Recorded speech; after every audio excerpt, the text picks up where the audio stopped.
Diário do Nordeste no Enem. Conteúdo Ari de Sá. Realização Diário do Nordeste.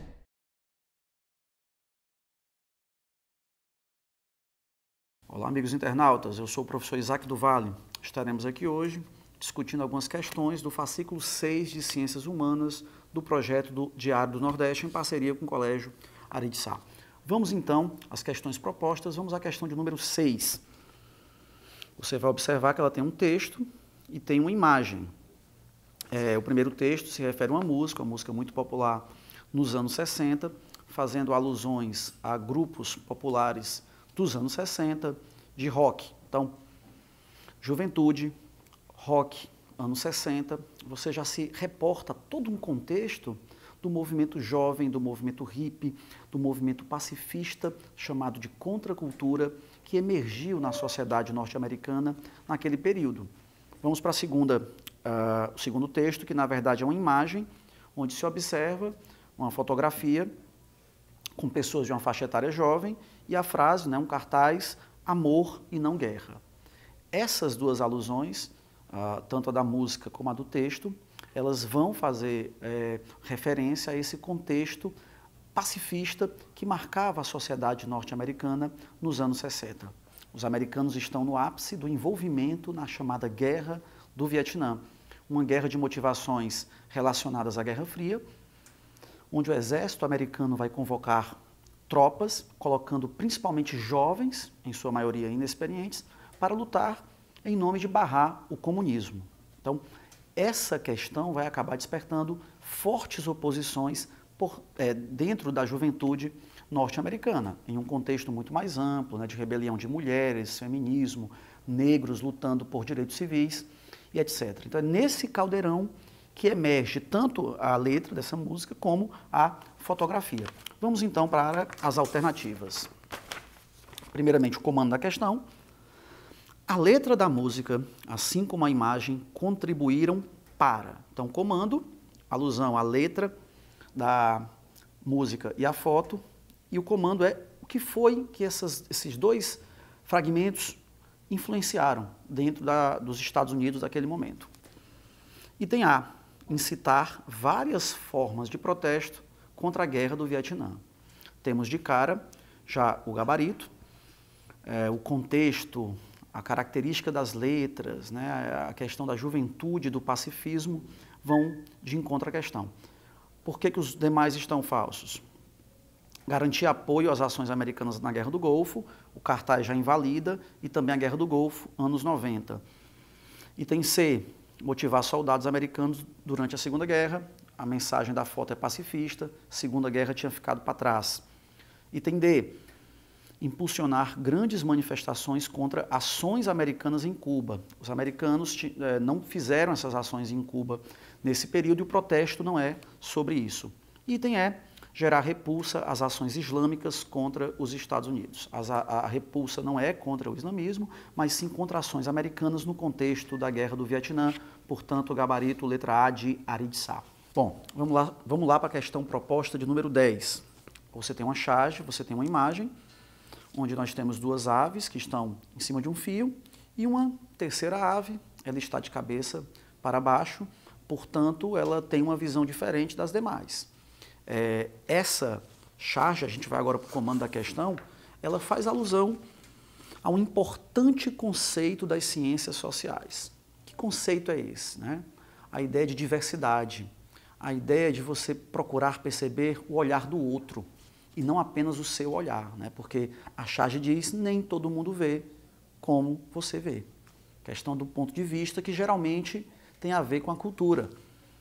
As ciências sociais consagram o princípio de que a cultura é uma lente que me faz ver a realidade de um certo modo ou de outro. Partindo desse pressuposto, vamos para as alternativas. Item A, etnocentrismo. É justamente esse o gabarito, porque o etnocentrismo é um conceito onde se fala que uma cultura, um certo modo de ver, de olhar a realidade é correto ou é superior. E a questão, então, faz uma alusão crítica a esse conceito. Não é nacionalismo, porque não faz nenhuma alusão a nações ou a culturas nacionais em conflito. Não é multiculturalismo, porque não fala de olhar de povos diferentes convivendo e respeitando as diversidades. Não é o item alternativa D, porque não há uma alusão a racismo, não há uma questão biológica, e nem é o item E, porque não há um apelo para a solidariedade, coletivismo. Portanto, gabarito da questão 10, item A de Arid Sá. Alô, internautas? Hoje nós estamos aqui para dar uma contribuição, uma grande contribuição na resolução, nos comentários do fascículo 6.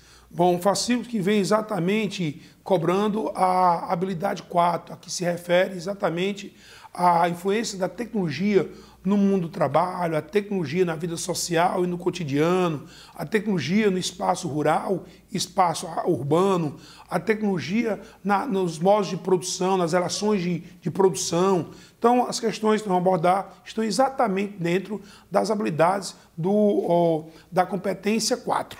A questão que nós vamos abordar agora é a questão de número 14. Bom, uma questão que versa sobre a seguinte temática. O capitalismo já conta com mais de 2 séculos de história.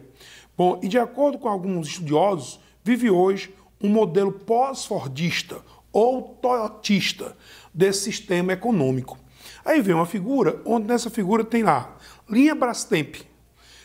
Você vai montar uma geladeira do seu jeito, ou com a sua cara, mas se preferir, pode montar uma como você quiser. Estamos falando de que modelo, de que modo, de que relação de trabalho, de produção. Na segunda Revolução Industrial, emergiu um modelo chamado modelo fordista. Um modelo em que convivia com o momento de uma superpopulação ou de uma explosão demográfica, de uma explosão de consumo, e que era um modelo de produção em que visava exatamente produzir em larga escala, produção em massa. E esse modelo segue exatamente a ideia de linhas de montagem. Ao produzir em linhas de montagem, você tem um trabalho repetitivo, você produz em larga escala, você acaba produzindo e até gerando estoque. Esse trabalho não exige mão de obra especializada, mão de obra qualificada. É só você lembrar daquela imagem da esteira e os trabalhadores montando os produtos. Então ali você tem uma linha de montagem, a produção em série, o trabalho é repetitivo, não exige mão de obra qualificada, especializada. Essa produção em larga escala gera exatamente estoque, né? Gera sua produção. Esse modelo ele vai, vamos dizer assim, ser substituído nos anos 60, 70 principalmente, do século 20. Quando vamos ter um modelo de produção que vai conviver, inclusive, com a realidade de uma crise econômica mundial e, aliada a isso, a inovação tecnológica. Estamos falando de que momento? Da década de 70. Década de 70 lembra o quê? Os efeitos, exatamente, de toda a revolução tecnológica alcançada diante da Segunda Guerra Mundial. A gente chega até a dizer que a guerra foi um laboratório para as inovações tecnológicas. O mundo vai viver, portanto, inovações científicas, a robótica, o computador, a automação da produção. É nesse momento, e diante da crise que o mundo está passando em 70, eu quero fazer essa ponte, eu acho que é agradável, a crise do petróleo, aquela provocada pela guerra do Yom Kippur, aliada a isso, a inovação científica, o mundo vai ter que produzir o que o mercado vai consumir. Produzir um mercado mais exigente. Diante da crise, o consumidor é exigente. Ele não quer um produto padronizado, ele quer um produto personalizado. Bom, então você vai buscar na tecnologia atender esse mercado. Uma produção em que tem maior flexibilidade. Você atender o consumidor de acordo exatamente com a sua demanda. O mundo passará também por uma discussão na questão ambiental. Aí surgem as grandes conferências ambientais, a primeira em 1972. Então, olha que interessante. A Conferência Ambiental de 72, a crise do petróleo em 73. Então, é o período que nós estamos convivendo com esse modelo em que o mundo diz, olha, nós temos agora que para sair dessa crise, para enfrentar essa crise, recorrer a essa tecnologia, produzir só que o mercado vai consumir, produzir em tempo justo. Aí surge a expressão, ou se amadurece a expressão do tal do just time. Produzir em tempo justo, produzir por encomenda. Bom, e o mercado cada vez mais exigente. Então você vai ter flexibilidade, você vai ter produzir de acordo com o que o consumidor está consumindo. Então, aí a explicação é que a produção também não vai ser em massa. Você não tem como produzir em massa, em larga escala, para reduzir até o estoque. Ela tem uma forma de diminuir a pressão sobre os recursos naturais. Produzir o que o mercado vai consumir. Aí você exige uma mão de obra qualificada, o mercado consumidor é exigente, os produtos são especializados. O que exige aí é essa ideia de flexibilidade, produzir o que o mercado vai consumir. Para isso se recorre à automação, à robotização, que se produz numa escala realmente cada vez maior. E aí a gente tem os vídeos que falam sobre isso. A imagem mostrava, bom, que você teria que montar a geladeira de acordo com a sua necessidade e diz uma estratégia própria do capitalismo pós-fordista, presente nesse anúncio, é o da flexibilidade, que está presente no item D. Flexibilidade da indústria, permitindo a produção por demanda, a produção por encomenda, a produção em tempo justo. Nós não vamos produzir e deixar estocado. Aí nós temos que sair da crise. Então, produzir o que vai ser consumido e produzir produtos personalizados. Já que o consumidor ele é mais também exigente. E temos a automação, a robotização, a informatização, que vai ajudar esse processo. Então, a questão de número 14, o gabarito dela é o item D de dado. Questão interessante, que a gente recomenda a você, internauta, você que nos acompanha, a fazer uma leitura minuciosa sobre Fordismo, Taylorismo, Toyotismo, Keynesianismo e Volvismo, que aí você tem uma linha de raciocínio bem interessante, que numa sequência interessante é exatamente o Fordismo aliado ao Taylorismo, o Keynesianismo, depois exatamente o Toyotismo e também para o Toyotismo o Volvismo. Faça essa leitura, você ficará realmente bem mais fortalecido de conteúdo, alimentado de informação, que esse é o nosso propósito. Estamos diante da questão 15. Outra questão que envolve as noções de tecnologia. Diz assim, os últimos séculos marcam para a atividade agrícola, com a humanização e a mecanização do espaço geográfico, uma considerável mudança em termos de produtividade. Chegou-se recentemente à construção de um meio técnico-científico informacional, característico não apenas da vida urbana, mas também no mundo rural, tanto nos países avançados como nas regiões mais ouvidas dos países pobres. O texto é do Milton Santos, na obra Por uma Outra Globalização. Olhe que aí já tem uma questão interessante. A participação do Milton Santos na obra A Natureza do Espaço, ele fala que o espaço geográfico formado é ao longo pelo meio natural, o meio técnico, o meio científico e o meio informacional. Ele atribui o meio natural àquele momento da história em que o homem vivia em harmonia com a natureza, plantava o que necessitava, até existia algum manejo agrícola, mas não deixava marcas profundas na natureza. É o momento que ele pratica a roça, ele pratica um sistema de subsistência de patamares, bom, uma agricultura em harmonia até com os recursos naturais. Vem a fase industrial, a primeira revolução industrial. Esse meio aí já será o meio técnico, um meio em que você vai ter tecnificação da agricultura, com arado, posteriormente com a máquina. Bom, vai ter aí o tear mecânico, a máquina a vapor, a inovação realmente tecnológica. Na primeira revolução industrial, vai ter o meio científico, o avanço da matemática, da física, das ciências exatas, das ciências sociais, lá no século XIX, diante aí da transição e diante da própria segunda revolução industrial. E chegamos ao meio técnico-científico formacional, que é exatamente diante da terceira revolução industrial. Então, para o Milton Santos, estamos vivendo exatamente quem? Os efeitos dessa terceira revolução industrial. Uma revolução que vai aliar o desenvolvimento técnico-científico à automação, à robótica, à informática. É o que se chamou de meio técnico-científico informacional, com transformações na relação do meio rural com o meio urbano. É o que aborda exatamente a questão. O mundo vai viver as evoluções tecnológicas no campo, as inovações de automação da produção, o melhoramento genético, Os transgênicos vão chegar realmente à atividade agrícola. O mundo vai ver a chamada segunda revolução verde. Porque aí eu estou falando que eu já vi uma revolução verde. Aquela lá do século XIX, início do século XX, uma revolução dos maquinários, adubos, fertilizantes, agrotóxicos, inseticida, pesticida. Agora é o mundo genético, é o mundo dos transgênicos, é o mundo da automação, é o mundo da agricultura de precisão.